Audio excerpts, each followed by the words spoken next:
Hello everyone, welcome back to the my YouTube channel. दोस्तों, daily conversation में हम ऐसे सेंटेंस हमेशा यूज करते हैं जैसे मुझे जाना पड़ता है, मुझे जाना पड़ा, मुझे जाना पड़ेगा। बट अगर इन्हीं सेंटेंस को इंग्लिश में बोलना हो तो हम हमेशा कंफ्यूज हो जाते हैं। तो आज का यह वीडियो आपकी सारी कंफ्यूजन खत्म करने वाला है, क्योंकि आज हम पढ़ने वाले हैं हैव टू, हैड टू और विल हैव टू के बारे में। हैव टू का मीन्स होता है कोई काम करना पड़ता है, हैड टू का मतलब होता है कोई काम पास्ट में करना पड़ा, और विल हैव टू का मीन्स होता है कि फ्यूचर में कोई काम आपको करना पड़ेगा। सो यह वीडियो आप सबके लिए बहुत ही खास होने वाला है। वीडियो के एंड तक जरूर बने रहें। विदाउट टाइम वेस्ट चलिए क्लास को शुरू करते हैं। तो आज की क्लास में हम सबसे पहले पढ़ते हैं हैव टू के बारे में। हैव टू का मीन्स होता है करना पड़ता है, मतलब किसी भी सेंटेंस में करना पड़ता है के सेंस में हम किसका यूज करते हैं, हैव टू का। दैट मीन्स जब कोई काम प्रेजेंट में हमें मजबूरी या तो किसी नियम के तहत या फिर जरूरत के हिसाब से करना पड़ता है तो वहां पे हम किसका यूज करते हैं, हैव टू का। इसका स्ट्रक्चर होता है सब्जेक्ट प्लस हैज टू या तो हैव टू प्लस वर्ब की फर्स्ट फॉर्म प्लस ऑब्जेक्ट। सबसे पहले सब्जेक्ट लिखना है, उसके बाद हैज टू या फिर हैव टू, उसके बाद वर्ब की फर्स्ट फॉर्म और लास्ट में ऑब्जेक्ट। अब यहाँ पे अक्सर लोग कंफ्यूज रहते हैं कि हैज टू और हैव टू का यूज कहाँ पे करना है। तो देखिए, सिंगुलर सब्जेक्ट जैसे ही, शी, इट और सिंगुलर नाउन के साथ हैज टू का यूज करना है, और इसके अलावा आई, वी, यू, दे और प्लूरल नाउन के साथ किसका यूज करना है, हैव टू का। ही, शी, इट और सिंगुलर नाउन के साथ has to, I, we, you, they के साथ हैव टू। अब चलिए कुछ एग्जांपल्स की प्रैक्टिस करते हैं। जैसे पहला सेंटेंस है, मुझे रोज खाना बनाना पड़ता है। मुझे रोज खाना बनाना पड़ता है, तो सेंटेंस के लास्ट में क्या है, पड़ता है। तो पड़ता है के लिए हम किसका यूज करते हैं, हैज टू या तो हैव टू। अब सेंटेंस का सब्जेक्ट क्या है, मुझे, तो मुझे को इंग्लिश में क्या बोलते हैं, आई, और आई के साथ क्या आएगा, हैव टू। खाना बनाना पड़ता है, तो खाना बनाना मतलब कुक फूड। अब कब बनाना पड़ता है, रोज, तो रोज के लिए एवरीडे। तो पूरा सेंटेंस बनेगा I have to cook food every day. I have to cook food every day. अगला सेंटेंस है, मुझे काम पर जाना पड़ता है। मुझे काम पर जाना पड़ता है, तो I have to go to work. I have to go to work. अगला सेंटेंस है, उसे ऑफिस जाना पड़ता है। उसे ऑफिस जाना पड़ता है। सेंटेंस को देखिए, इसमें जेंडर क्लियर नहीं हो रहा है कि मेल है या तो फीमेल, तो यहाँ पे हम या तो ही का यूज कर सकते हैं या तो शी का, और ही शी के साथ किसका यूज करेंगे, हैज टू। तो सेंटेंस बनेगा he has to go to office. He has to go to office. अगला सेंटेंस है, मुझे जल्दी उठना पड़ता है। I have to wake up early. I have to wake up early. हमें नियम मानने पड़ते हैं, मतलब कुछ रूल्स बनाए जाते हैं जो सबको फॉलो ही करना होता है। मतलब मन हो या ना हो, लेकिन फिर भी हमें उसको मानना पड़ेगा। तो इसका सेंटेंस बनेगा we have to follow the rules. We have to follow the rules. मुझे प्रत्येक दिन ऑफिस जाना पड़ता है। इसे इंग्लिश में कैसे बोलेंगे प्लीज कमेंट में बताएं। अब अगला है हैड टू। हैड टू का मीन्स होता है करना पड़ा। दैट मीन्स जब कभी भी कोई काम हमें पास्ट में किसी मजबूरी के कारण या फिर जरूरी होने की वजह से करना पड़ा, तो वहां पे हम किसका यूज करते हैं, हैड टू का। मतलब हैज टू और हैड टू का पास्ट फॉर्म क्या होता है, हैड टू।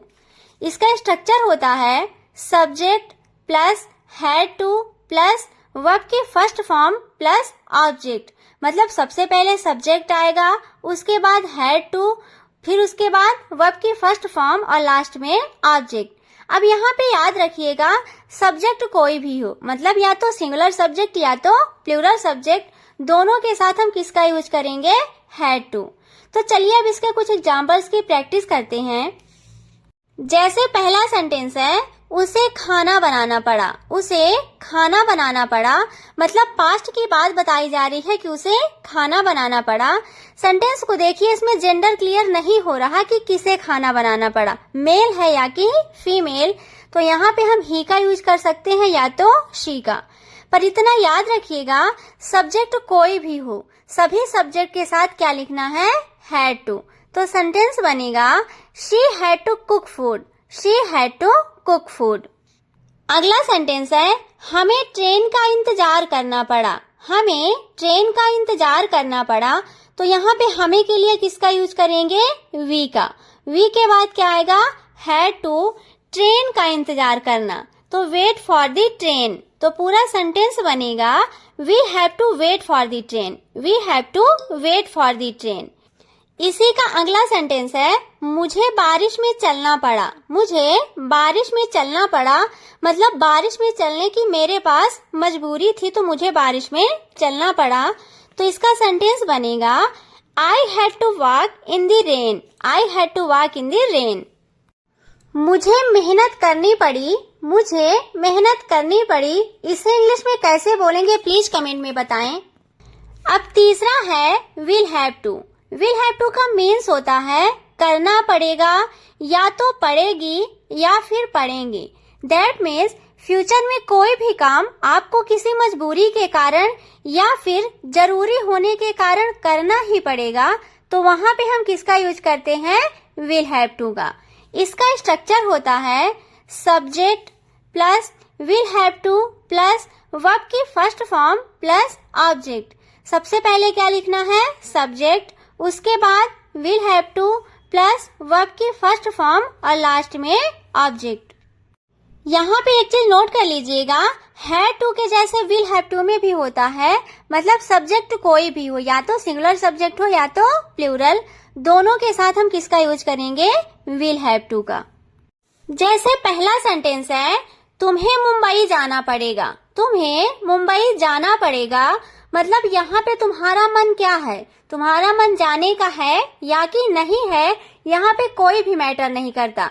चाहे तुम मजबूरी के कारण ही जाओ, मतलब तुम्हें निश्चित रूप से मुंबई जाना ही पड़ेगा। तो इसका सेंटेंस बनेगा you will have to go to Mumbai, you will have to go to Mumbai. मुझे खाना बनाना पड़ेगा, मुझे खाना बनाना पड़ेगा। I will have to cook food, I will have to cook food. तुम्हें अपना काम पूरा करना पड़ेगा, तुम्हें अपना काम पूरा करना पड़ेगा। You will have to complete your work, you will have to complete your work. मेरा तो हुआ, अब आपकी बारी। मुझे वहां जाना पड़ता है, मुझे वहां जाना पड़ा, मुझे वहां जाना पड़ेगा। इन्हें इंग्लिश में कैसे बोलेंगे प्लीज कमेंट में बताएं। आई होप ये वीडियो आप सबके लिए बहुत ही यूजफुल रहा होगा। बस लास्ट में एक बार रिवाइज कर लेते हैं कि अगर कोई भी काम प्रेजेंट में आपको मजबूरी में करना पड़ता है, उसके लिए हैव टू, और अगर वही काम पास्ट में आपको मजबूरी में करना पड़े तो उसके लिए हैड टू, और अगर फ्यूचर में कोई काम आपको मजबूरी बस या तो आवश्यक होने के कारण करना पड़ेगा तो उसके लिए किसका यूज करते हैं, विल हैव टू का। बस सिंपल सा है, प्रेजेंट की मजबूरी has to have to, past की मजबूरी हैड टू और फ्यूचर की मजबूरी will have to. So thanks for watching. Please like share and subscribe. Thank you.